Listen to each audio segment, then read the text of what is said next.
ఒకసారి దేవతలు అసురులు కలిసి సముద్రాన్ని మదనం చేశారు. భయంకరమైన ఆలాహల విషం బయటకు వచ్చింది. అప్పుడే పరమశివుడు ముందుకు వచ్చి లోకరక్షణ కోసం ఆ విషాన్ని తాగాడు.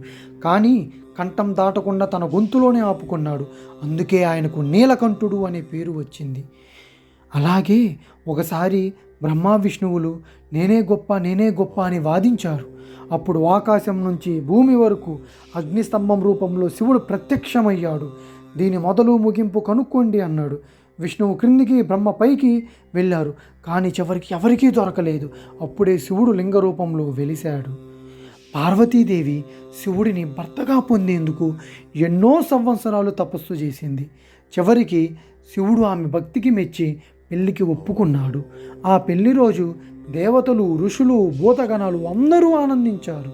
అదే రోజు మహాశివరాత్రిగా ప్రసిద్ధి చెందింది.